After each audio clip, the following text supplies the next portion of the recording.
우리가 간다, 우간다, 김유신성사입니다. 옆에 보면 이제 영원권 세계선교, 저희는 이런 기도 카드를 만들었거든요. 예배 끝나고 다시 나눠드리겠습니다. 이제 숨겨진 비밀이 있는데 저희가 지금 뭐를 밟고 있죠? 지구를 밟고 있죠. 지구를 밟고 있는데 거기서 파란색으로 칠해져 있는 부분이 아프리카 대륙입니다.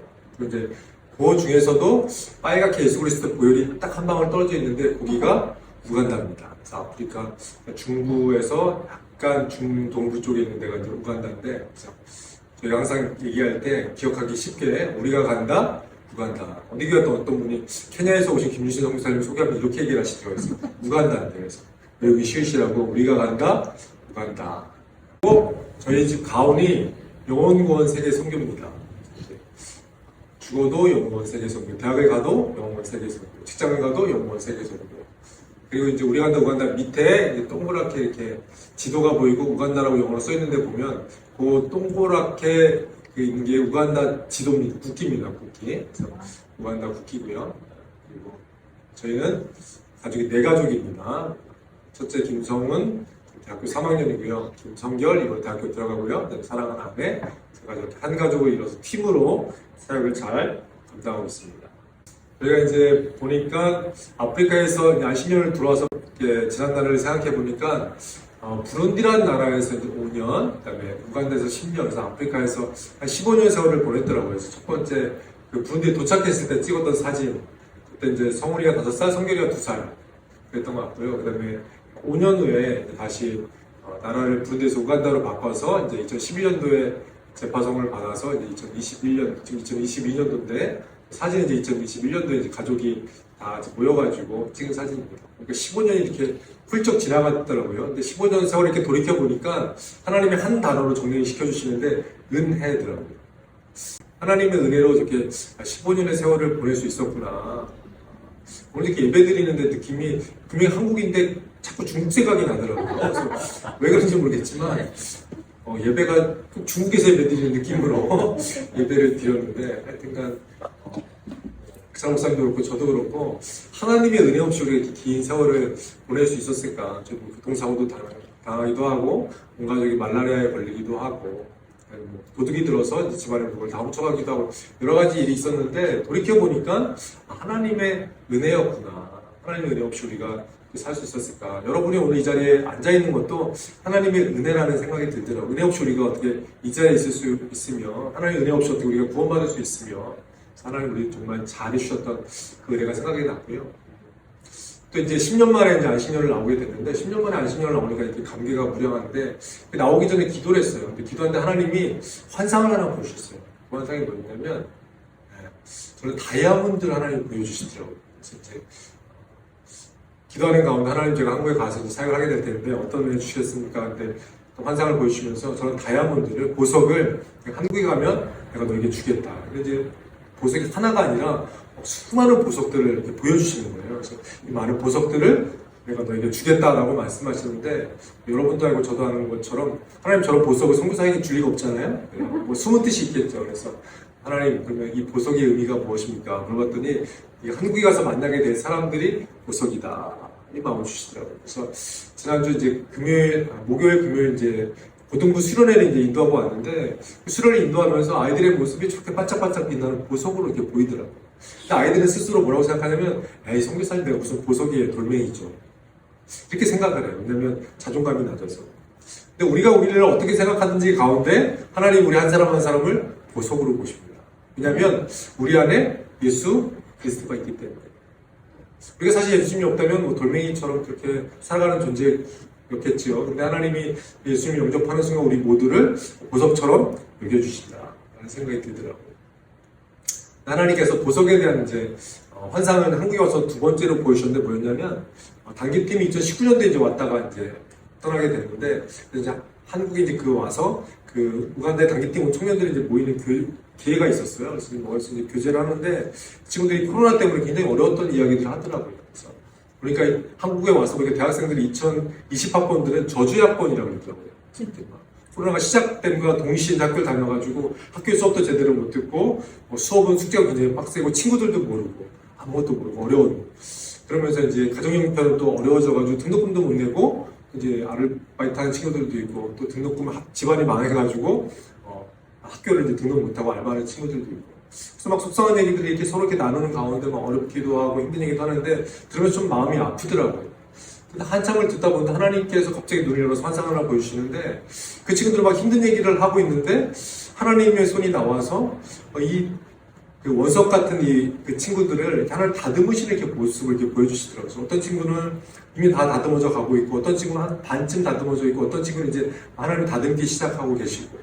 그런 모습을 보면서 하나님께 주셨던 말씀이 뭐냐면, 내가 이들을 어려움과 고통과 하나님을 통해서 보석으로 다듬고 있다. 이런 말씀을 주시더라고요.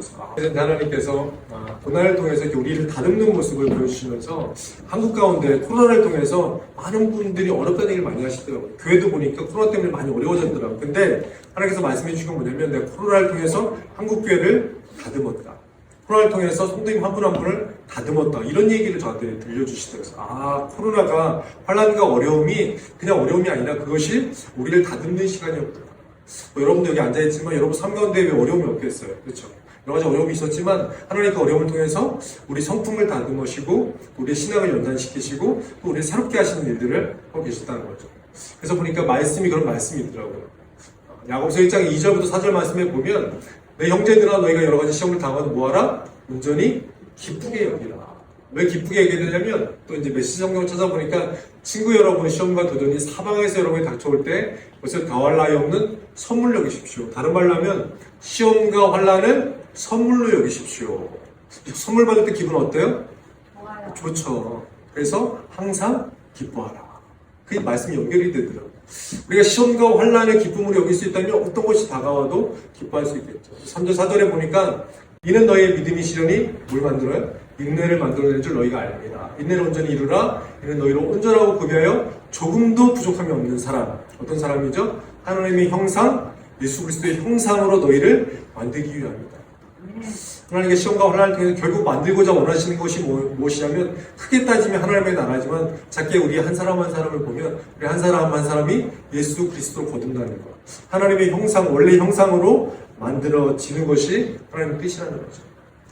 신명기 8장의 2절에 보면 시험은 축복의 과정입니다. 내 하나님 여호와께서 이 40년 동안 그 광야 생활하는 동안 너로 광야의 길을 걷게 하신 것을 기억하라.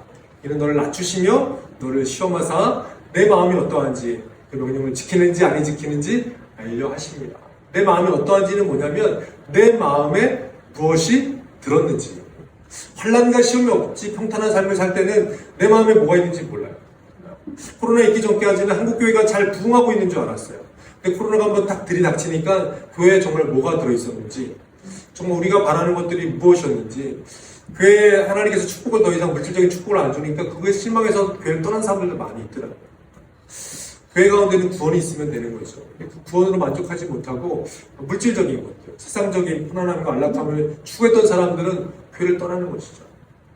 시험과 환난이 올 때 우리 마음속에 무엇이 있는지 드러나는 거죠. 하나님이 이 어려움과 환난을 통해서 우리 마음에 무엇이 있는지 드러내기 원하시고, 그 명령을 지키는지 안 지키는지 알게 하시기 위한 과정이라는 것이죠. 그래서 결론은 뭐냐면,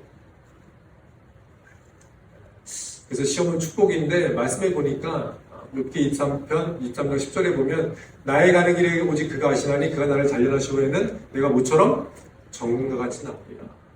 하나님의 계획은 환난과 고난과 시련을 통해서 우리에게 복 주시기 위함, 우리가 정금같이 나오기 위함. 근데 정금이라는 단어를 사전에 찾아보니까, 정금이란 순금과 같은 말로서 다른 금속이 섞이지 아니한 순수한 구용. 금은 처음에 광석에 불과하지만 온도가 몇 도? 1000도 이상의 유광에서 40일 동안, 좀 뭐가 40일 겹치는 게 있죠. 40일 광야 가나안 정탐했던 날이 40일인데 40일 동안 몇 번? 3번을 재련해서 순금이 나온다는 것이죠. 하나님은 우리를 1000도씨의 높은 온도에서 우리를 다듬으시고 또 3번을 정련해서 순금으로 만들어내신 것처럼, 우리 삶 가운데 어려움을 통해서 하나님께서 우리를 온전케 만드시고, 그래서 시험이 뭐다? 축복이다. 그래서 저희 가정은 어려움이 있을 때마다 부르는 찬양이 있어요. 이 찬양인데, 잘해주시네, 잘해주시네, 잘해주시네. 하나님은 언제나 잘해주시네. 아멘? 아멘.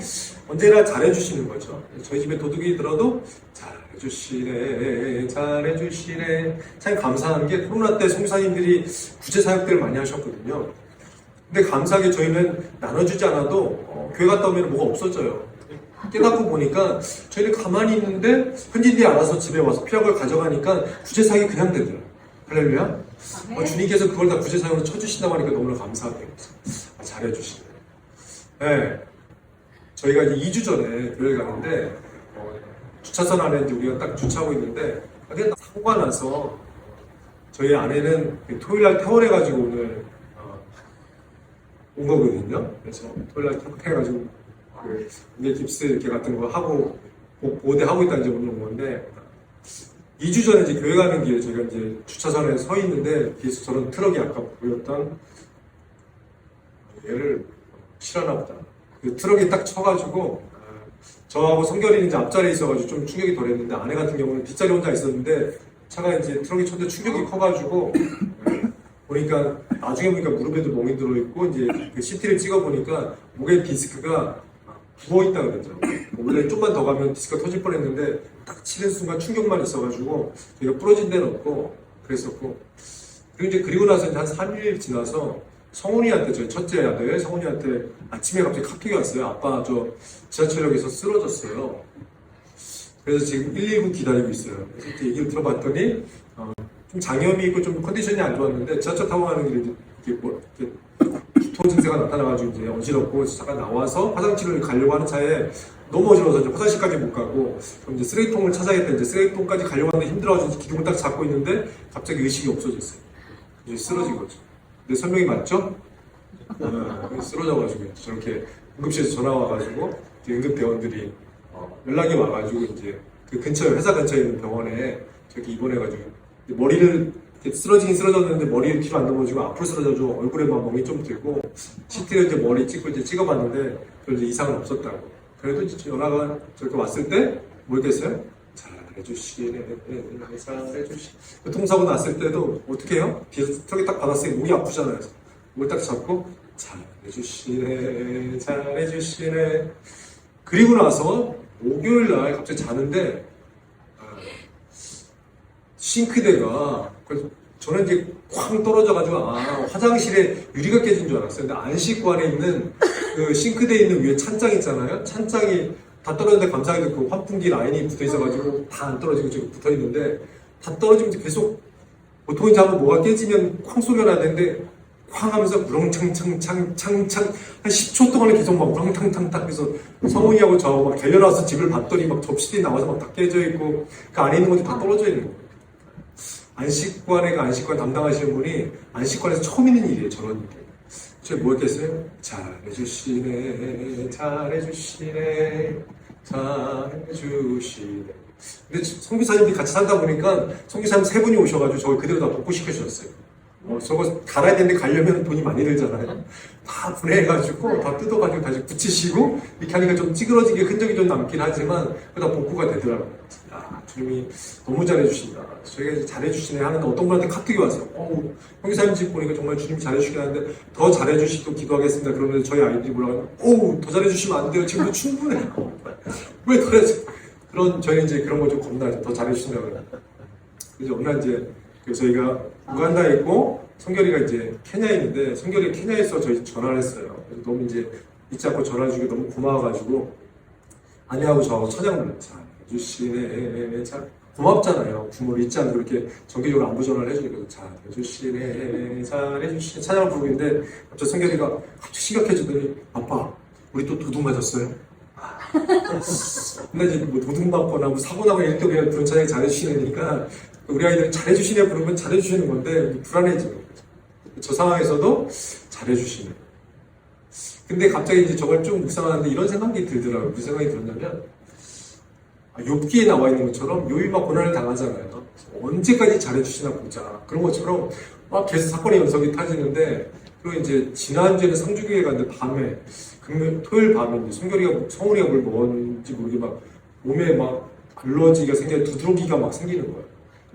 막 밤에 막 더 부풀어 올라가지고 막 그 주변에 보니까 약국도 없고 호텔 숙소를 잡아줘 이제 호텔에 이제 라운지에 전화해가지고 혹시 비상약 있냐 했더니 비상약도 없고 뭐 할 수 없으니까 이제 기도만 하고 이제 그날 자고 근데 밤에는 괜찮았어요. 주일 아침에는 막 몸이 부풀어 오르는 거예요. 그래서 이제 목사님한테 전화해가지고 혹시 이제 그 알러지 약이나 이런 약 없냐고 그랬더니 아는 분이 이제 병원에서 일하시는 분이 있어요. 그분이 약을 가져와가지고 그 고비를 잘 넘겼어요. 그 이제 지난 주 중에 있었던 일 중에 또 하나가 이제 아내가 배가 아파가지고 병원에 이제 입원하는 중이었었는데 이제 배가 아파가지고 이제 병원에 가서 이제 방광염인가 보다 하고 이제 했는데 소변 검사를 이거 소변에 피가 나오고 이 검사를 하다 보니까 신장 결석이 요런 결석이 있었다는 거예요. 결석이 있는데 이제 다행히 크기가 많이 크진 않아가지고 약을 먹으면 된다 그래가지고 그런 일도 있었고 그래서 소소한 이런 일들이 참 많이 있는데 그래도 뭐예요? 잘해주시네 잘해주시네 잘해주시네 아무것도 염려하지 말고 오직 모든 일에 기도와 간구로 너희 구할 것을 감사함으로 하나님께 아뢰라. 항상 기뻐하라 심하게 기도하라 범사에 감사하라. 이는 그리스도 예수 안에서 너희를 향하신 하나님의 뜻입니다. 아멘. 이렇게 감사하고 이렇게 잘해주셔서 찬양을 하니까 이 마음이 어두워질 틈이 없더라고요. 원망불평 비판정죄라는 마음이 어두워져가지고 그다음부터 사탄이 우리 마음을 주장하고 지배하는데 잘해주시기로 넘어가니까 어려운 일이 없고 어떤 집사님이랑 교제하는데 그 얘기라도 성교사님 맨날 잘해주시네 이 찬양을 부르니까 하나님이 보시기에 잘해주지 않으실 수가 없겠어요. 그런 얘기를 해주시더라고요. 계속 이렇게 잘해주고 계시잖아요. 그럴래요?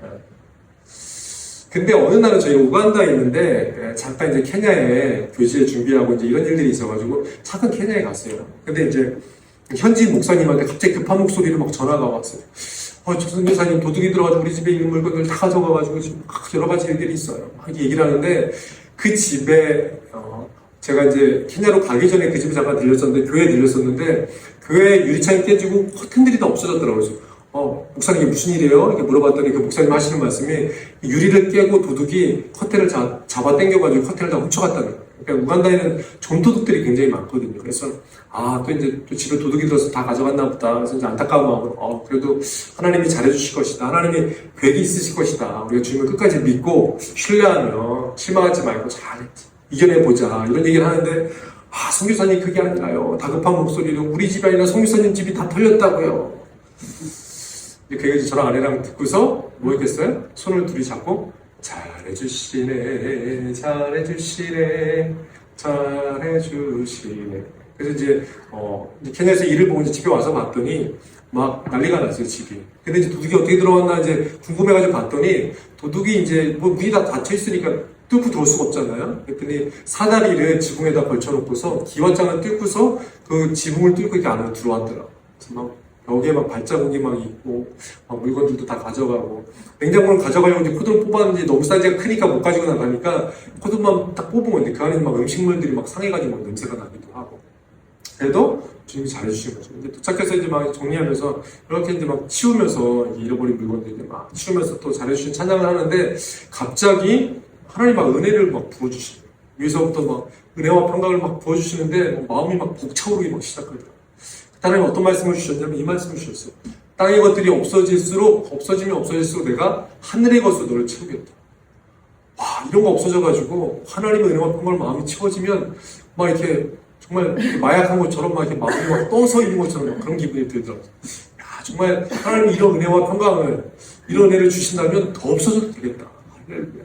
더 없어져도 됩니다. 주님 감사합니다. 이러는데 이런 얘기는 좀 가려서 해야 돼요. 하나님은 우리가 고백하는 걸 다 귀로 들으시잖아요.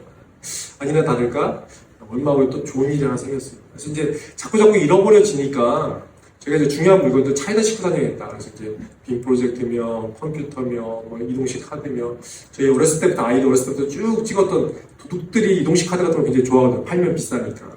뭐 핸드폰 남는 거며 현금이며 다 차에다 싣고 다니기 시작했어요. 그랬는데 이제 사역을 마치고 이제 돌아오는 게 배가 고파가지고 잠깐 이제 식당에 들려서 밥을 먹고 딱 나왔는데 차는 그대로 있었어요. 근데 차의 키를 딱 여는데 키가 안 들어가는 거예요. 이상하다 싶어서 문을 여는데 문이 열려요. 그래서 빨리 트렁크를 확인해야 되죠. 트렁크를 탁 열어봤더니 트렁크에 막 캐리어가 한 5개가 있었는데 펑 하면서 다 가져가고 그게 정말 우리 중요한 옷들도 있었고 심지어 케냐에 사온 교재도 있었고 빔 프로젝트며 노트북이며 다 있었거든요. 생각해보니까 그 전에 잃어버렸던 뭐 가스통이며 옷이며 가방이며 이런 것들은 또 사면 되지만 이동식 카드며 컴퓨터며 노트북이며 프로젝트 이런 거는 다시 살 수 있는 게 아니잖아요. 그 안에 정말 제가 15년 동안 사용했던 PPT며 목표 자료며 모든 게 다 들어있어요. 근데 그걸 잃어버리니까 정말 정신이 아득해지더라고요.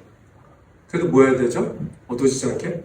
잘해주시네. 그때는 그냥 잘 안 돼가지고 가슴에다 손을 얹고 잘해주시네 잘해주시네 잘해주시네 이 찬양을 이렇게 불렀던 기억이 나요.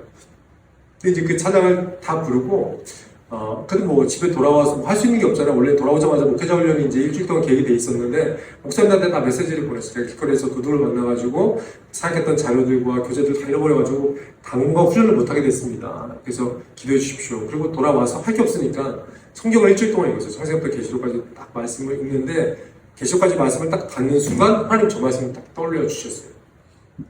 하박국 3장 17절 18절 다 같이 한번 읽어볼까요? 시작. 비록 무화과 나무가 유성하지 못하며 포도나무에 열매가 없으며 감람나무에 소출이 없으며 밭에 먹을 것이 없으며 우리의 양이 없으며 외양간에 소가 없을지라도 나는 여호와를 말미암아 즐거워하며 나의 구원의 하나님으로 말미암아 기뻐하리로다. 유명한 찬양이잖아요. 무화과 나뭇잎이 마르고 포도 열매가 없으며 감람나무 열매 그치고 밭에 식물이 없어도 그 찬양인데 우리가 막 쉽게 막 즐겁게 부르는 찬양인데 갑자기 이 말씀이 그 상황으로 딱 떨어지면 하나님께서 저 안에 그 말씀해 주시더라고요. 네가 빔 프로젝트가 없으며 노트북이 없으며 이동식 카드가 없으며 사용 자료가 없을지라도 여호와로 말미암아 즐거워하며 본 하나님으로 말미암아 기뻐할 수 있냐 라고 말씀하시는데 뭐가 탁 맞은 것 같았어요. 왜냐면 제가 하나님에 대해서 좀 서운한 마음이 있었거든요. 왜냐면 집에 있는 물건들 좀 없어도 괜찮은데 빔 프로젝트며 노트북이며 이동식 카드 이런 건 내가 사역을 위해서 쓰고 있던 짐들이었는데 이거 없어지면 좀 사역을 어떻게 하라고요? 라는 원망하는 마음이 있었는데 하나님 딱 깨닫게 주신 게 뭐였냐면 저는 주님을 의지해서 사역한 줄 알았어요. 주님이 제 마음에 주시는 말씀이 네가 그동안 너의 힘과 능력과 지혜와 너의 경험과 너의 사역 자료를 가지고 사역을 했다라고 말씀해 주시더라고요. 저는 주님을 의지해서 사역한 줄 알았거든요. 근데 시간이 지나고 지나니까 주님을 굳이 의지하지 않아도 내가 가지고 있는 PPT와 내가 가지고 있는 사역과 내가 가지고 있는 경험 가지고도 얼마든지 목회자 훈련을 할 수 있더라고요. 근데 저걸 딱 깨닫는 순간 내가 그동안 내 힘으로 했구나. 다 내려놓고 이제 목사님도 훈련하면서 이제 그 얘기를 했어요. 선교사가 나눠주러 왔는데 나눠주러 이 아프리카에 우간다에 왔는데 현지들이 와서 알아서 가져가니까 얼마나 기쁜 일이냐. 주님이 잘해주신다. 이렇게 했더니 이제 현지 목사님들이 저 선교사님 많이 도둑맞대 이제 미쳐가나 보다. 이런 생각을 하시듯이 좀 갸우뚱 하시더라고요. 근데 그때부터 이분들이 제 삶을 좀 유심히 보시더라고요. 저는 제가 아무리 믿음으로 살아야 된다, 주님이 잘해주신다 그래도 선교사는 뭐 차도 있고 뭐 집이 렌트지만 뭐 집도 있고 그러니까 저런 얘기를 하겠지. 근데 막 담이 무너지고 집에 도둑이 많고 근데 하나님이 그런 일이 있을 때마다 증인들을 세우시더라고요. 제가 훈련시켰던 목사님들이 그 상황 때마다 오셔가지고 그 상황을 보고 저한테 연락을 주시는 거예요. 근데 저희가 흔들리지 않고 주님이 잘해주신다. 이사가 가냐고 저희한테 물어보면 자꾸 도둑 맞으니까. 근데 주님이 이사 가라는 사인을 아직 안 주셨다고. 그 사인을 주셔야지 우리가 이사를 가지. 그러더니 이분들이 이제 제가 믿음으로 살아야 된다 이런 고백들을 하면서 조금씩 믿음으로 살기 시작하는 거예요. 어느 날은 목사님이 자기 집에 먹을 게 없고 뭐 기도 제목 나누면 뭐 돈이 없어서 먹을 게 없고 돈이 없어서 애들 학교를 못 보내고 돈이 없어서 뭘 못하고 막 이런 얘기들을 많이 해요. 근데 선교사로서 그런 얘기들은 굉장히 마음이 아프잖아요. 다 도와줄 수도 없고 어떻게 하지 하는 생각이 들었는데 오늘 하나님이 깨달음을 주셨어요. 먹을 게 없으면 굶으면 되지. 돈이 없어서 애들 학교를 못 가면 안 보내면 되지. 학교를 매번 가야 되는 것도 아니고 우리가 음식에 중독된 것도 아닌데 매일 세 끼 먹어야 되는 것도 아니고 할렐루야. 저희도 없으면 안 먹고 있으면 먹고 아이들한테 얘기하는 게 대학교를 가도 되고 안 가도 되고 대학교를 갔는데 학비가 있으면 계속 다니면 되고 학비가 없으면 휴학하고 집에 와서 성경 읽으면서 연구원 세계 선교하다가 학비가 채워지면 또 가면 되고 대학을 꼭 4년 안에 졸업하는 법 성경에 어디 써 있냐. 근데 이제 이런 걸 유심히 듣던 목사님이 한 분 계셨는데 정말 집에 먹을 것이 딱 떨어진 거예요. 그래서 뭐 했겠어요? 가족들을 다 수집해서 모은 다음에 얘기를 했어요. 김유신 선생님이 말하는데 집에 먹을 것이 딱 떨어지면 자동금식이란다. 우리가 뭐 주님이 작정해서 금식도 하는데 하나님이 허락하신 금식이다. 뭐 금식하면 하나님 어떻게 일하나 보자. 이제 금식을 선포하고 기도를 했다는 거예요. 그리고 잤다는 거예요. 근데 하나님의 죄의 종을 굶기실까요? 안 해보시죠. 믿음을 테스트할지 모르지만 죄종을 굶기지는 않으시는 거예요. 그 다음날이 됐는데 성도가 이게 문을 뚝뚝 두들기더라고요. 근데 먹을 걸 하나를 가지고 와서 목사님 생각이 났다고. 사실 그분이 그 전에 내용을 경험해 본 적이 없어요. 사실 아프리카 사람들이 자기 먹기도 급급해가지고 이렇게 남을 돌보거나 그 목사님들은 그래 돈이 있다 생각해서 목사님들 섬기지 잘 않아요. 한국처럼. 근데 똑똑똑똑 먹을 걸 갖다 주고. 그리고 딸도 대학을 졸업해서 놀고 있었는데 취업이 됐어요. 코로나 시기에. 할렐루야. 그러면서 너무 기뻐요. 시장에 가서 이제 코로나기에 일이 있어서 시장에 가는데 또 다른 훈련시키는 목사님이 저를 붙잡더니 성교사님 저 간증할 게 많다고 우리 집에 가서 얘기 좀 하자고. 얘기를 들어보니까 코로나 때문에 우간다 교회가 8개월 동안 이제 문을 닫아가지고 예배를 못 드렸거든요. 그 8개월 동안 하나님이 까마귀를 보내주셔가지고 먹을 것도 주시고 물질도 보내주고 정말 부족함 없이 하나님을 채우셨다는 거예요. 맞아요, 성교사님. 믿음으로 살면 하나님 믿음으로 살 수 있도록 역사해 주세요. 이게 이제 성교사님 현재 목사님들 경험이 되시는 거예요. 그 경험이 되니까 믿음으로 성도들한테 설교하고 또 믿음으로 살아가는 것들이 경험이 되어지고 훈련을 마치고 이제 교회 방문하는 일들이 제가 이제 프로그램 중에 있는데 그러면 사모님들이 와서 저한테 얘기해요. 성교사님 너무 고마워요. 우리 목사님이 달라졌어요. 우리 아이가 달라졌어요가 아니라 우리 목사님이 달라졌어요. 우리 목사님이 굉장히 막 이렇게 거만하고 있는데 막 교회 청소도 하고 섬기고 집안일도 도와주고 목사님이 달라지셨어요. 이런 얘기들을 하는 거예요. 그러면서 제가 느낀 게 내가 억지로 막 훈련시키고 막 말씀 암송하고 이럴 때는 그분들이 변하지도 않고 막 답답해가지고 내가 이분들 가르치다가 훈련시키다가 내가 말라 죽겠다. 10년만 지나면 빨리 은퇴해야지. 이런 생각을 했었는데 지금 제가 힘을 주지 않는데도 불구하고 이분들이 변하기 시작해요. 믿음으로 사는 법을 배우기 시작합니다. 할렐루야. 그래서 하나님 믿음의 사역, 선교는 내가 하는 것이 아니라 하나님의 능력을 힘입어서 해야 되는 거구나. 깨달음을 주시면 제 사역이 달라졌어요. 오늘 말씀인데 하나님의 밀이 땅에 떨어져 내가 진실로 진실로 너희에게 이르노니 하나님의 밀이 땅에 떨어져 죽지 아니하면 하나님 그대로 있고 죽으면 많은 열매를 맺느니라. 근데 하나님의 밀이 땅에 떨어져 죽는 게 쉬울까요? 하나님의 말씀에 순종하는 게 쉬울까요? 제가 이제 어느 교회에서 이제 찬양하는데 하나님께서 이제 찬양 가운데 다 일어나서 찬양하는데 무릎 꿇고 찬양하라 이런 마음 주셨어요. 그때 찬양이 주의 이름 높이며 주를 찬양하나이다 뭐 이런 찬양을 부르고 있었는데 하나님이 이 찬양 가운데 갑자기 무릎 꿇고 찬양해라 이런 마음을 주시는 거예요. 다 서서 예배를 드리고 있는데 근데 제 마음 가운데 불편한 거예요. 다 일어서서 찬양하고 있는데 제가 무릎 꿇으면 저 성교사님 겸손한 척 하시네. 되게 이렇게 거룩한 척 하시네. 막 이런 막 생각이 드는 거예요. 평소 제 안에 스치는 생각이 그날 이제 새 양복 입고 왔는데 바닥은 깨끗한가? 내가 이제 무릎 꿇으면 사람들이 쳐다볼 텐데 그리고 내가 정말 결단해서 딱 무릎을 꿇었는데 무릎을 꿇자마자 찬양이 끝나면 어떡하지? 막 이런 별 생각이 막 다 들으면서 바로 이게 순종이 안 되더라고요. 그래서 이제 막 이렇게 근데 하나님 마음을 주셨는데 순종하지 않고 계속 이렇게 이렇게 찬양하면 불편한 마음이 있잖아요. 그래서 하나님 그럼 찬양 인도자가 이 찬양을 다시 한번 부르면 제가 무릎 꿇겠습니다. 아니나 다를까 찬양 인도자가 막 찬양하다가 다시 한번 이 찬양으로 주면 찬양하겠습니다. 알았어요. 무릎 꿇으면 되죠. 무릎을 다 꿇었어. 무릎을 꿇었는데 주님이 제 마음 가운데 어떤 마음을 주시냐면 유신아 내가 지금 주의 이름 높이며 찬양을 하고 있는데 네가 나를 높일 수 있냐? 한 번도 그런 생각을 해본 적이 없는데 우리가 과연 주님을 높일 수 있을까? 이미 그분은 가장 높은 곳에 계신 그분인데 우리가 주님을 높일 수 있을까? 그래서 제 마음 가운데 답이 없는 거예요. 내가 주님이 이미 가장 높은 곳에 계신 그분이 주님인데 내가 그분을 어떻게 높이지? 딱 그때 주님 잘 모르겠습니다. 스타를 딱 깨달음 주신 게 뭐냐면 네가 낮아지면 내가 높아진다. 그 깨달음을 주시려고 무릎 꿇고 찬양하라는 마음을 주셨더라고요. 우리가 낮아진 만큼 주님이 높아진다. 할렐루야.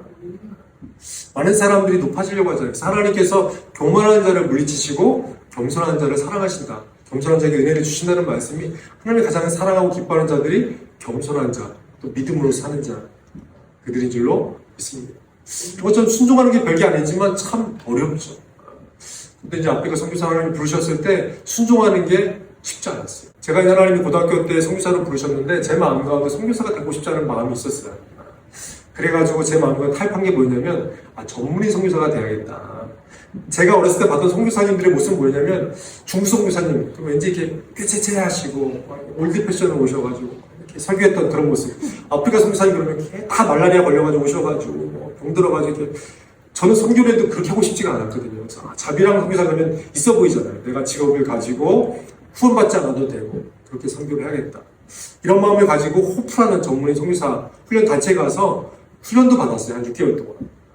근데 이제 한 분 한 분 이제 상담하는데 마지막 이제 훈련 다 끝날 때 뭐 태권도 하시는 분은 그 형제님은 태권도 하시니까 필리핀 같은 데 가서 사역하시면 되겠습니다. 한 분은 이제 피아노를 치니까 저기 남미의 브라질 같은데 피아노 치시면서 사역하시면 되겠습니다. 영어를 잘하시는 분은 영어 잘하시니까 저기 어디 지역에 가서 영어를 치시면서 사역하시면 좋겠습니다. 제가 됐어요. 잘할 줄 아는 게 하나도 없고 조교학과를 나왔는데 보시더니 형제님이 신학을 하셔야겠습니다. 그러면 훈련 받기 전에 미리 말씀해 주셔야지. 훈련이 지금 전문성교사 훈련 6개월 다 끝났는데 그 마지막 날 그 말씀해 주시면 어떡해. 너무 원망스러운 거예요. 미리미리 말해줬으면 내가 그럼 나는 이 훈련 받지 말고 처음부터 신학을 준비해야 되나 보다. 신학을 준비했을 텐데 훈련 6개월 다 마쳤는데 마지막 날 형제님이 전문성교사가 될 수가 없습니다. 신학을 하셔야 됩니다. 그러고서 이제 그 마음을 듣고 충격을 받고서 이제 계속 도망 다니고 있는데 4학년 여름 마지막 방학이었죠. 마지막 방학 수련회에 참석했는데 전에도 없고 후에도 없었는데 그때만 말씀 뽑기가 있었어요. 이제 말씀을 딱 뽑았는데 그때 주신 말씀 저 말씀이었어요. 마가복음 16장 15절 너희는 5천하에 다니며 만민에게 복음을 전파하라. 저런 말씀을 딱 뽑으면 저하고 그분은 아시잖아요. 서로 통하면서 주님 신학교 가면 되잖아요. 그리고 수종회면서 이제 신학을 준비했던 마음이 있고 그러다가 또 불구하고 이제 군대 가니까 마음이 달라지더라고요. 군생활 하다 보니까 제 마음 가운데 근데 이제 군대 제대할 때쯤에 친구한테 연락이 왔어요. 연락이 와서 이번에 우리 선교단체에서 아프리카 부룬디로 단기 선교를 가는데 네 생각이 났다. 네가 꼭 참석했으면 좋겠다. 근데 제가 그때 군대 있을 때였거든요. 그래서 시간이 안 될걸? 근데 계산하다 보니까 제대하고 나서 일주일 후에 가는 거예요. 회비가 있다는 거예요. 한 20만 원? 그래서 계산을 해보니까 돈이 안 될 것 같은데 보니까 제 퇴직금이 그때 120만 원이었어요. 너무 황당해요. 군대에 제가 로테이션이 있었는데 딱 퇴직금이 딱 회비랑 딱 맞는 거예요. 하나님은 그런 식이잖아요. 딱 맞춰서 보내주시는. 그리고 나서 제가 이제 워십이나 드라마나 이런 거 할 수가 없으니까 제가 담당이 카메라맨이었어요. 사진을 찍는 일들을 하고 있었죠. 근데 거기서 하나님께서 저에게 이제 부르셨던 기억에 남는 두 장면이 있는데 뭐였냐면 케냐가 너무 아름답잖아요. 평지고 아이들이랑 이제 마사이마라 부족들, 애들이 키 큰 부족들 애들이랑 축구해주고 이제 막 저녁 때 이제 돌아오는데 돌아오는 길에 석양이 이렇게 쫙 지는데 그 라이온킹에 나오는 쫙 막 이 평지에서 해가 이글이글 막 하면서 쫙 떨어지고 막 대지가 붉게 물들이고 그 모습이 너무 아름다워요. 근데 시간이 지나서 해가 딱 지고 저녁을 먹고 또 나왔는데 하늘을 보니까 너무 밤하늘의 별이 공해가 없으니까 너무 반짝반짝 너무 빛나는 게 아름다워요. 근데 여기 위에만 반짝이는 것이 아니라 이 앞에도 별이 빛나고 옆에도 별이 빛나고 앞에도 뒤에도 별들이 반짝반짝. 여러분 이 앞에 정면에 별들이 반짝이는 거 본 적 있으세요? 너무 깨끗하고 맑으니까 앞에서도 별이 보이고 위에서도 별이 보이고 제가 봤던 아브라함이 수많은 별들을 봤던 모습이 그런 별들이 아니었을까. 근데 그게 너무 아름다워요. 제가 사진을 찍었었는데 그 아름다운 별들. 두 번째 이제 부룬디에 가서 이제 사역을 케냐에서 사역을 하고 부룬디에 사역을 했는데 부룬디에 갔을 때는 너무 이제 가난한 나라잖아요. 그래서 우리가 이제 의료 사역을 하고 의료팀들이 이제 막 봉사하고 했는데 무료 의료 캠프를 차렸는데 사람들이 이제 너무 많이 올라오니까 다 그 사람들이 하루에 치료할 수 없으니까 한 100명 정도 예를 들어서 100명만 치료하고 나머지 100명은 번호표를 나눠줬어요. 내일 오시라고. 이제 100명 치료가 다 전때까지 끝나고 나서 이제 캠프를 정리하고 이제 돌아가려고 하는데 그 100명들이 집에 돌아가지 않고 막 돗자리를 깔기 시작하는 거예요. 거기 앉아가지고 그냥 젖도 먹이고 거기서 막 쉬고 자고 이러고 있는 거예요. 그래서 제가 스텝한테 물어봤어요. 왜냐면 아프리카가 낮에는 더워도 밤에는 해 떨어지면 굉장히 춥거든요. 그래서 이제 스텝한테 이분들 감기 걸리면 어떡하려고 왜 집에 안 돌아가고 여기서 저렇게 노숙을 하려고 그러냐고. 그랬더니 막 스텝이 웃으면서 이분들이 지금 캠프 때문에 무료치료 받으려고 2, 3일을 걸어서 오신 분들이에요. 근데 그분들이 치료받는 약이 말라리아 약, 항생제, 감기약 이런 단순한 약이었어요. 그러니까 한국 돈으로 따지면 2, 3천 원? 비싸야 5천 원이면 다 해결되는 돈인데 그 돈이 없어가지고 그 약을 받으려고 집에 안 가고 2, 3일을 걸어서 거기서 노숙하고 있는 거예요. 그게 되면서 너무 제가 충격을 받았어요. 와, 가난하다는 게 이런 거구나. 이 사람들한테 가난은 삶이구나. 농사 지어서 먹을 거는 얻어 먹을 수 있지만 애들 학교 보내거나 병원 갈 때 돈이 필요하면 그 돈이 없는 거예요. 그리고 나서 이제 가슴 아픈 마음으로 이제 비행기를 타서 오는 가운데 기도하는데 하나님께서 두 가지 말씀을 주셨어요. 첫 번째 뭐냐면 본자에게 뭐가 있다? 책임이 있다. 본자에게 책임이 있다. 제가 무슨 담당이었다고요? 카메라맨. 사진 얼마나 제가 자세히 봤겠어요, 찍느라고. 근데 주님이 카메라맨을 시키신 이유가 있더라고요. 찍으면서 잘 봐라. 내 눈으로 잘 봐라. 저 사람들이 저런 상황에 처해 있다. 그럼 너를 믿는 자로서 뭘 할래? 본자에게 책임이 있다. 두 번째는 네가 다시 아프리카로 돌아와서 이 영혼을 섬기게 될 것이다. 그래서 제가 갈등하던 마음을 딱 접고 돌아오자마자 신대원을 준비해가지고 신학대원에 입학하게 됐습니다. 할렐루야. 혹시 여러분 가운데도 하나님께서 여러분에게만 보여준 게 있다면 그게 여러분들의 사명이에요. 교회에 있다 보면 교회에 대해서 막 비판하는 분들이, 성도분들이 많이 있어요. 교회 뭐가 문제예요? 뭐가 문제예요? 그러면 그걸 본 사람은 비판하는 게 아니라 그 부분에 대해서 책임을 져요. 본자에게 뭐가 있다? 책임이 있다. 저기 휴지가 떨어져 있네. 여기 뭐 페인트가 벗겨져 있네. 그러면 뭐 해야 돼요? 본자가 책임져야 되는 거죠. 저는 아프리카 갔다 와서 신대원 가서 아프리카 갔다 온 사람들이 많을 줄 알았어요. 신대원 동일이 한 100명 정도 됐는데 그 중에 아프리카 다녀온 사람 저밖에 없대요.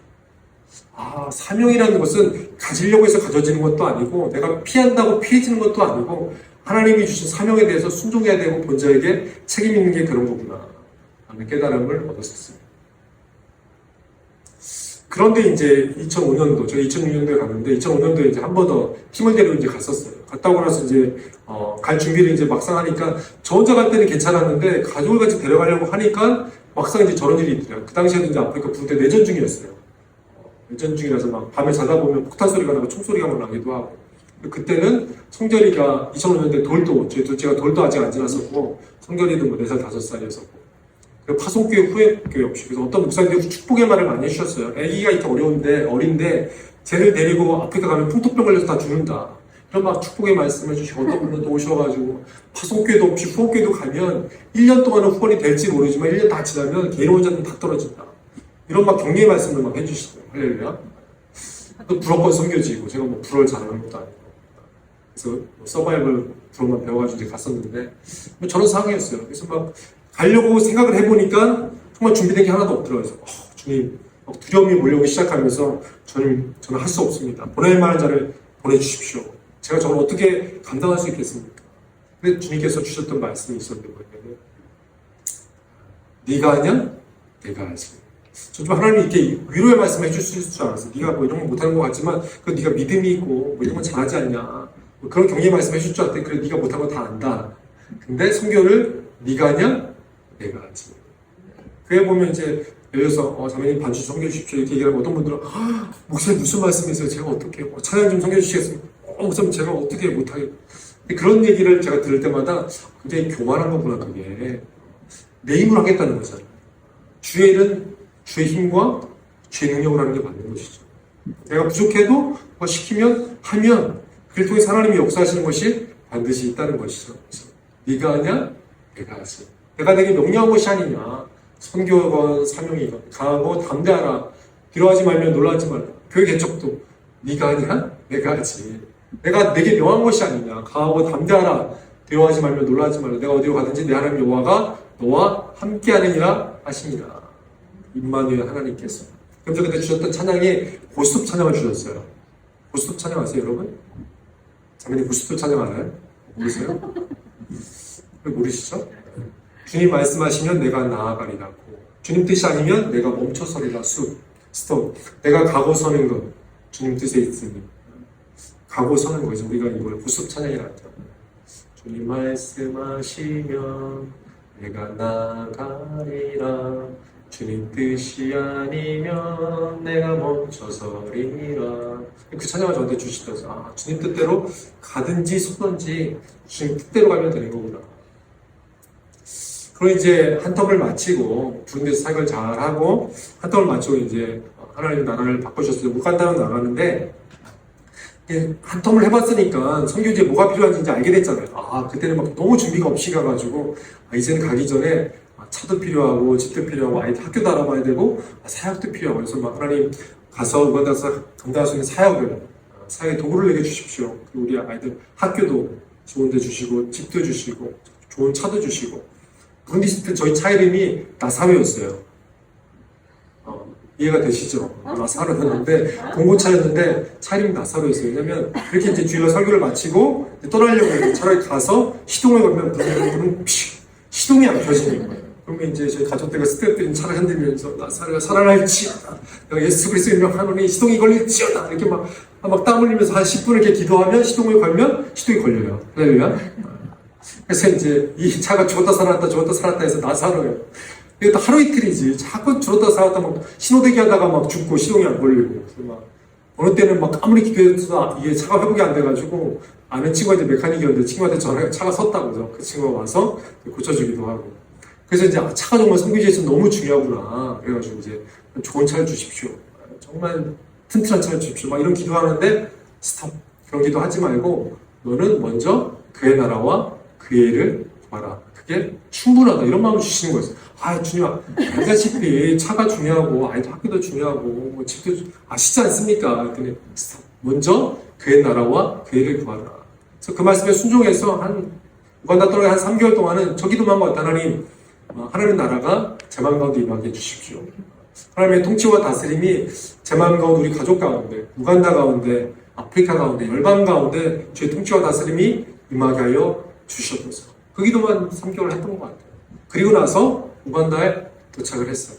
도착해서 어느 선교사님 방한간을 이제 마련해 주셔가지고 그 집에서 이제 지내고 있었는데 이 선교사님 저 대신 이제 집을 알아봐 주시다가 몇 집이 이제 낫다고 하면서 이제 데려가 주시는데 먼저 이제 옆집을 소개시켜 주시는 거예요. 옆집을 이제 소개시켜 주시면서 이 집은 아직 난 집은 아닌데 여기 앞에가 미국 선교사님이 한 6개월 사셨는데 이분이 6개월 사시는 동안 집에 도둑이 들어가지고 가전제품을 다 잃어버리고 온 가족이 말라리아에 걸려서 죽을 뻔했다는 거예요. 그래서 이제 너무 탈진돼가지고 휴식차 이제 미국으로 돌아가셨는데 이분이 안 들어올지도 모르겠다. 이 집이 날 수도 있는데 잘은 모르겠다. 그래서 다른 집 보러 가자고 하는데 제 마음 가운데 이 집이다라는 마음을 하나님이 주시더라고요. 그래서 성교사님한테 저는 다른 집 안 보고 이 집 기다리면 될 것 같습니다. 이렇게 얘기했더니 그래도 확실하지 않으니까 좀 보자고. 아닙니다. 저는 이 집 기다리면 되겠습니다. 그랬더니 좀 아니나 다를까 한 이 정도 지났는데 미국에서 가족이 안 오고 남자 선교사님만 우간다에 오신 거예요. 그래서 정말 막 짐을 정리하고 막 이러시더라고요. 그래서 그 미국 선교사를 만나가지고 떠나실 거면 저희가 여기 사기로 합니다. 이렇게 얘기를 했더니 자기네가 이제 1년치 집값을 냈는데 6개월 살았으니까 그러면 6개월치만 자기한테 내면 사셔도 된다고. 그럼 잘 됐다고. 6개월 사기로 하고 이제 기다리고 있는데 이분이 이제 정리를 하고 떠나시면서 키를 주고 하시는 말씀이 근데 바빠가지고 집 정리를 잘 못했다고. 괜찮다고. 어차피 우리가 살면서 정리하면 된다고. 잘 가시라고. 가셨는데 이제 문을 열고 딱 들어갔는데 할렐루야. 이 교회처럼 다 있는 거예요. 식탁도 있고 침대도 있고 아이들 옷도 있고 접시도 있고 하나도 저희가 안 사도 돼. 옷만 딱 들어가서 살 만큼 다 돼 있는 거예요. 심지어 안에는 막 설거지하면서 트리오도 있고 퐁퐁도 있고 다 그 안에 수세미도 있고 전부 다 돼 있는 거예요. 그 집도 아들이 둘이었는지 애들 양복도 있고 구두도 있고 주님이 잘해주시죠. 근데 먼저 그의 나라와 그의 의를 구하라면서 생각했지 그 뒷구조는 잘 안 봤어요. 근데 보니까 그리하면 이 모든 것을 너에게 더하시고 먼저 그의 나라와 그의 일을 구하면 하늘의 것을 구하면 땅의 것은 내가 보너스로 채워주시는 거예요.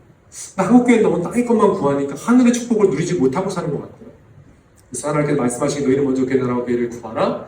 그리하면 이 모든 것을 너희에게 더하시는 거예요. 이번에 좀 감사했던 게 저희 둘째가 대학교를 가게 됐어요. 대학교를 가게 됐는데 미국 대학교 이제 원서를 썼었는데 SLU라는 대학교인데 형이 이제 이 학교 가면 성결이가 거기 형 친구들이 있으니까 널 잘 돌봐줄 거다. 그래서 이제 그 학교를 썼어요. 근데 그 학교에서 합격이 됐어요. 장학금도 받았어요. 근데 장학금을 받았는데 학비가 65,000불인 거예요. 근데 장학금을 25,000불 받았어요. 그 국제학생들한테 가장 많이 준 게 25,000불이에요. 25,000불 받았는데 얼마가 남았어요? 4만 불이 남았어요. 4만 불 남으면 4만 불이면 한국 돈 하면 5천만 원이 넘어요. 선교사가 5천만 원을 어떻게 학비로 1년에 낼 수 있겠어요? 그래서 아들한테 다시 한번 학교에 편지를 써가지고 아빠가 선교사인데 좀 학교에 좀 더 주면 다닐 수 있겠다 이렇게 얘기를 하는 편지를 쓰라고 했는데 학교에서 답이 왔어요. 답이 왔는데 우리는 국제학생한테 더 이상 장학금을 주지 않습니다. 굉장히 학교가 스트릭하더라고요. 외국 학생들한테는 그게 최고로 많이 준 거고 더 이상 장학금이 없다고. 그러더니 나중에 자세히 보니까 한국 장학금이 있는 거예요. 한국 학생 장학금이 그 학교에 있는 거예요. 근데 그 장학금 이름이 허장학금이더라고요. 뭐지? 그랬더니 나중에 찾아보니까 한국 대기업 회장님이 그 학교를 졸업하셨어요. 그래가지고 한국 학생들한테만 장학금을 지급하는 거예요. 미국 대학교 중에 한국 학생한테만 장학금을 주는 학교 처음 들어봤어요. 그런데 이제 그분이 이제 메일 쓰셔서 3개월 동안 자기네가 회의를 하고서 결론이 나면 얼마를 더 추가로 줄지 회의에서 나중에 알려주겠다는 거예요. 우리는 기도해 보면서 기다려야겠다 이렇게 생각을 했는데 3개월 있다가 연락이 왔어요. 얼마나 받았을까요? 10,000불? 20,000불? 30,000불? 40,000불? 40,000불 다 받았어요. 할렐루야. 그래서 65,000불 다 받았어요. 그래서 지난주에 이제 자금 학비를 다 내고 왔는데 자금 말고 학비, 기숙사비, 식비 이건 다 내고 대신 이제 뭐 보험 관련된 거 뭐 이런 것만 추가로 몇 천불 내는 게 있더라고요. 그거 내고 다 마무리가 됐는데 지금 막 달러 값이 막 올라가잖아요. 돌이켜 보니까 우리가 과연 둘째를 당에 보낼 수 있었을까 이런 생각이 들더라고요. 근데 너희는 먼저 그 나라와 그를 구하라. 그러면 이 모든 것을 너에게 더하시리라. 어디서 어느 순간 이제 교회에서 설교하고 나와서 기도하는데 하나님 그런 마음을 주시더라고요. 내가 너희 자녀들을 책임진다고 하지 않았느냐. 오직 너희는 믿음으로 말미암아 살리라. 그 말씀을 주시더라고요. 그러면서 또 주시는 말씀이 너희가 도둑맞았던 거나 너희가 아들이 대학교에 이렇게 장학금 받아서 간 거나 내가 똑같은 수준으로 너에게 잘해준 것이다. 말씀해 주시더라고요. 처음에 이해가 안 되더라고요. 장학금 받은 건 정말 기쁘고 감사한 거고 도둑맞고 뭐 병 걸리고 사고 나고 이런 거는 안 좋은 거잖아요. 주님께서 이것도 잘해준 거고 이것도 잘해줬는데 그냥 잘해준 게 아니라 똑같은 수준으로 내가 너에게 잘해준 거다라고 말씀해 주시는 거예요. 이해가 안 되는데 그 말씀을 딱 듣는 순간 어려웠던 것들도 쫙 올라가고 우리 성결이 장학금 받은 건 쫙 내려오면서 하나로 딱 맞춰주면서 내가 똑같은 수준을 잘해줬는데 이것이 바로 일체의 비결이다. 구할 때도 구함에도 처할 줄 알고 가난에도 처할 줄 알고 배부름과 배고픔과 풍부와 궁핍에도 처할 줄 아는 일체의 비결을 내가 배웠노라. 사도 바울이 이렇게 고백하잖아요. 그 일체의 비결이 하나님이 우리 영혼을 향해서 땅의 감각으로는 이건 싫은 거고 이건 좋은 것처럼 느낄지 모르지만 우리 영혼을 중심으로 할 때는 사고가 나고 문제가 생기고 어려움이 생겨서 우리 영혼이 또 주님을 바라보게 되면 그것도 잘해주시는 거고 힘들고 어려울 때 하나님 장학금을 주시고 위로를 주시고 정말 이런 것들을 다 준비해 주시고 그것도 하나님께서 똑같은 수준으로 잘해주신 거예요. 이게 바로 일체의 비결. 어려움에도 감사할 줄 알고 잘 될 때도 감사할 줄 알고 배고플 때도 감사할 줄 알고 배불 때도 감사할 줄 알고 부족할 때도 감사할 줄 알고 풍부할 때도 감사할 줄 아는 일체의 비결. 그게 일체의 비결로 깨달아지니까 항상 기뻐할 수 있고 범사에 감사할 수 있고 하나님께서 범사에 감사한 것도 정리시켜 주셨는데 오늘 이게 막 한국에 오니까 막 큰일 났어요. 어떡해 큰일이야. 막 이런 얘기들 많이 하죠. 교통사고로 막 큰일 났어요. 근데 하나님께서 어느 날 기도하는데 딱 정리시켜 주시면 큰일은 예수 그리스도가 십자가에 죽으시고 부활하신 외에는 큰일이 없다. 우리한테는 큰일이 지금 하늘에서 보시기에는 예수 그리스도가 십자가에 죽으시고 부활하신 일 외에는 큰일이 없다. 그럼 나머지는 다 뭐예요? 나머지는 다 범사예요. 범사에 뭐 하면 되죠? 감사합니다. 교통사고 나도 범사잖아요. 범사에 감사하면 돼요. 아이들이 아파도 기절해서 병원에 쓰러져 있어도 범사니까. 그렇지 않아도 제 첫째가 다니는 회장님한테 전화가 와서 많이 놀라셨죠? 범사입니다. 저 선교사 가정 좀 이상한 가정이다. 그분들 믿는 분이신데 그렇게 생각하셨던 것 같아요. 근데 다 범사한 거죠. 우리 뭐 하면 돼요? 잘해주시네. 시크대 찬장이 무너져도 잘해주시네. 아들이 응급실에 실려가도 왜? 다 범사니까. 우리가 믿음으로 살면서 우리 삶 가운데 일어나는 모든 일들 하나님이 영원 세계 선교의 재료로 쓰시도록 준비시켜주는 일인 줄로 믿습니다. 이렇게 다 범사로 정리가 되더라고요.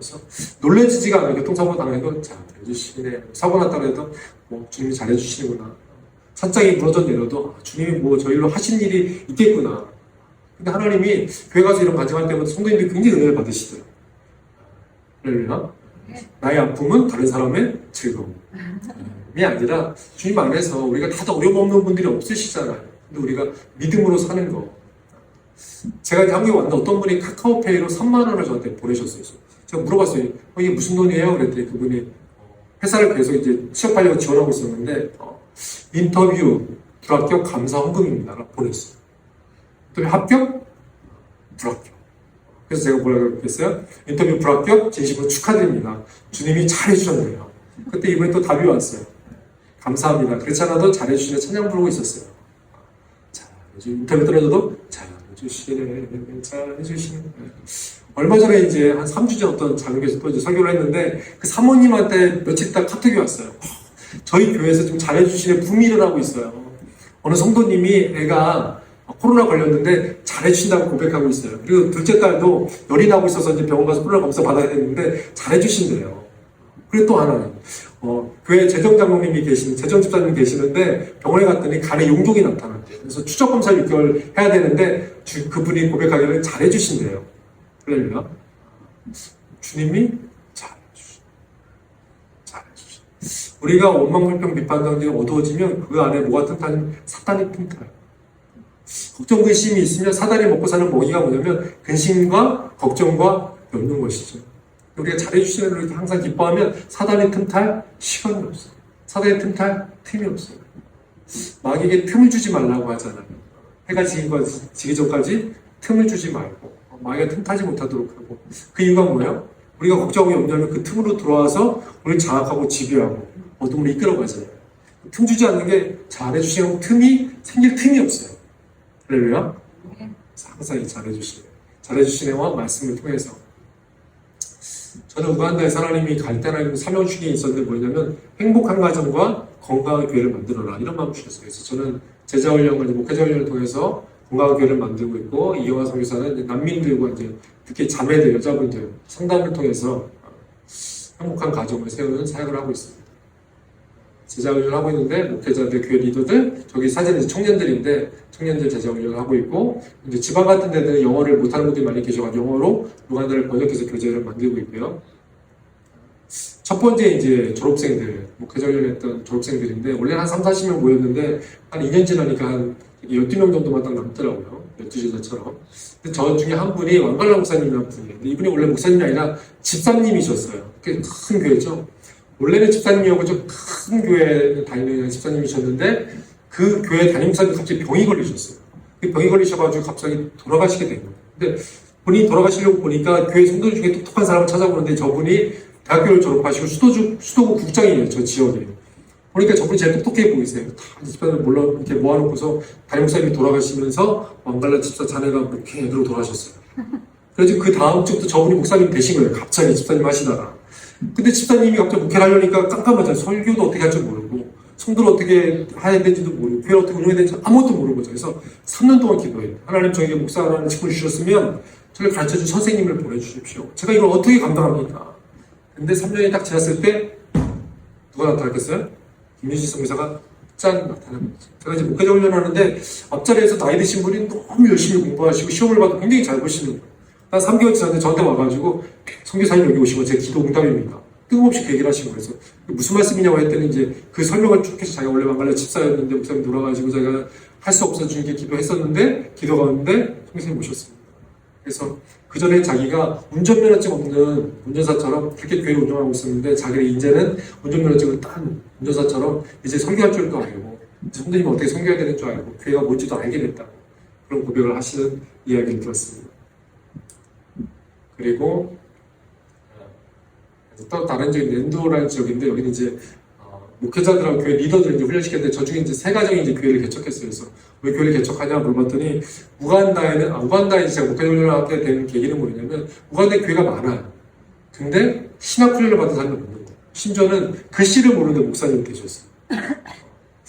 정규교육을 하나도 안 받았는데 목사님 하시는 일이 너무 많아요. 그 뭐냐면 라디오 듣고 TV 보고서 막 써가지고 그거 가지고 줄라 설교를 하시는 거예요. 그러니까 이단들이 들어오고 이슬람들이 내려오고 있는데 그거에 대해서 무방비예요. 저 어떤 분들은 이슬람이 하나님과 기독교 하나님이 같다고 생각하는 분들도 있어요. 목사님들 불구하고. 그래서 저 3가정 이제 교회를 개척하면서 어떤 얘기를 하셨냐면 우간다에 성경적 교회가 없다. 그래서 우리가 성경적 교회를 세워서 하나님의 진리가 뭔지 가르쳐야 된다. 이런 얘기를 하셨던 분이 계셨는데 그 중에 한 분이 이제 이 제라드 목사님인데 이분은 원래 클리닉 의사 선생님이세요. 근데 이분이 이제 훈련을 통해서 자기가 하나님께 훈련을 받았다고 해서 교회를 개척하겠다는 거예요. 그래서 이제 교회를 거기서 개척해야 되는데 이사를 지방으로 더 가서 교회를 시작하겠다는 거예요. 물어봤죠. 왜 여기서 해도 되는데 저 시골까지 내려가냐. 그랬더니 선교사님은 한국에서 우리 집 가르쳐주려고 우간다까지 오지 않았냐고. 우리도 어디론가 가야 되잖아요. 무슨 말씀 하시냐고. 또 야단을 치시더라고요. 미안하다고. 믿은 대로 하시라고. 그래서 시골에 가서 이제 교회를 개척을 하셨어요. 건물이 없으니까 학교를 빌려가지고 이제 교회를 하는데 남편은 의사 선생님이고 부인은 이제 영어 선생님이세요. 그러니까 아이들 잘 가르치는 인사가 있어가지고 막 교회 애들이 막 100명이 넘게 몰려오는 거예요. 근데 문제가 이 아이들이 장난꾸러기니까 학교를 빌려서 이제 예배를 드리는데 학교 기물을 자꾸 파괴하는 거예요. 부시고 막 그러니까 교장 선생님이 화가 나가지고 나가라, 딴 데서 예배 드리라고.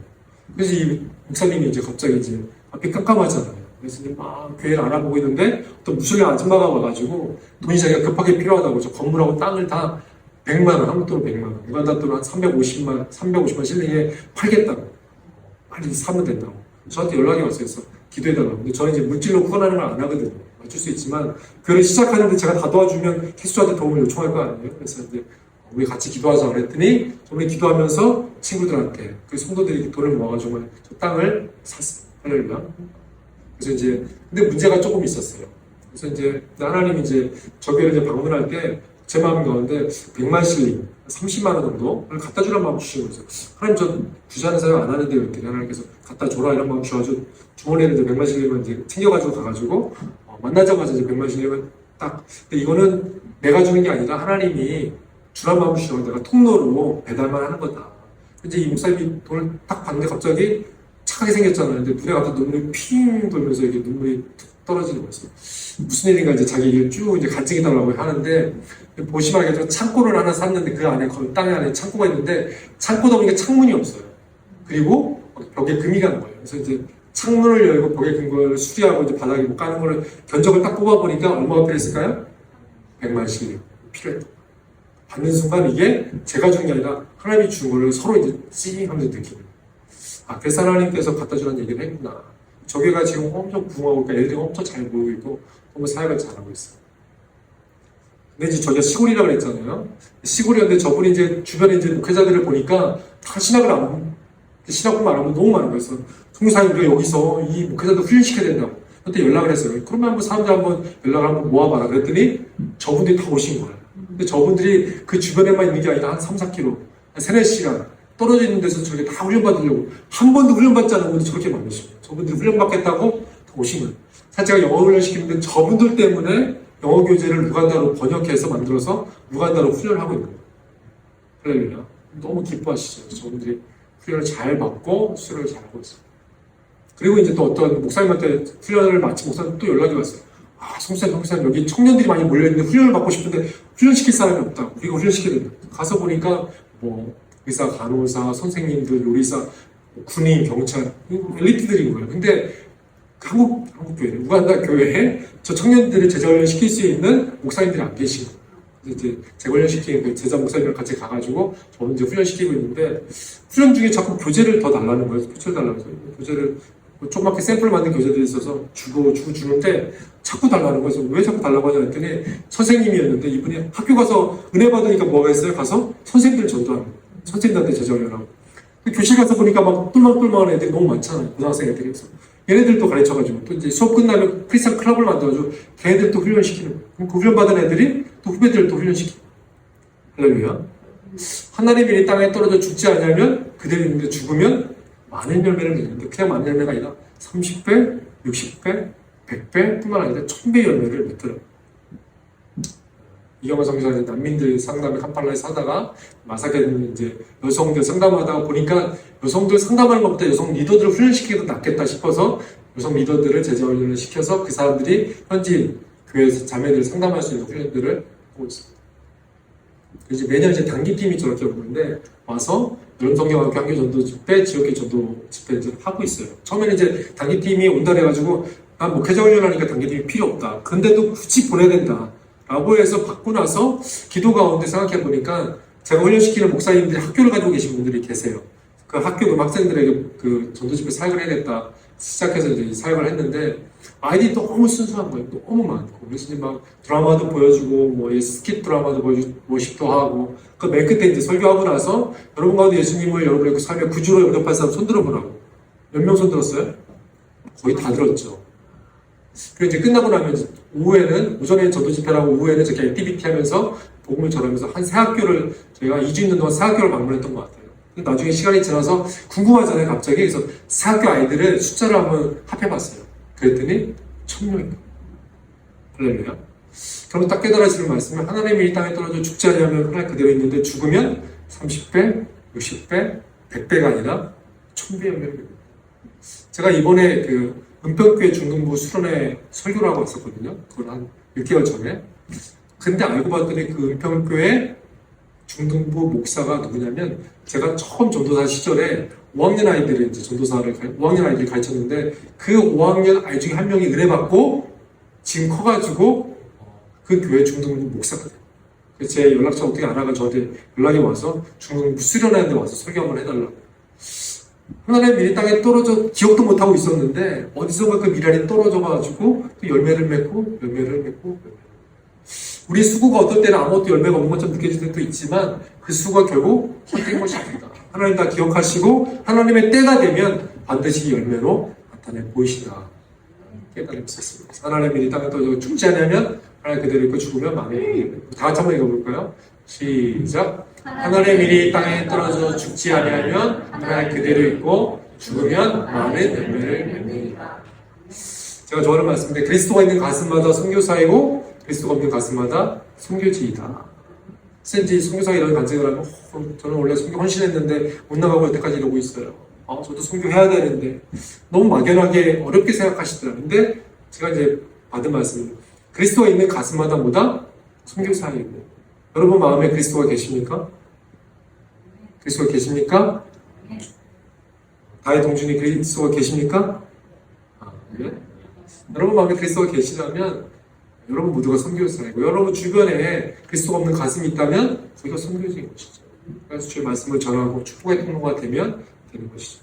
제가 아까 깨달아진 게 뭐였냐면 정리를 하고 나는데 우리가 보석이기도 하지만 씨앗이다. 또 한편 이렇게 교회 가서 보니까 교회가 이제 씨앗으로 보이는 거예요. 덩어리 씨앗으로.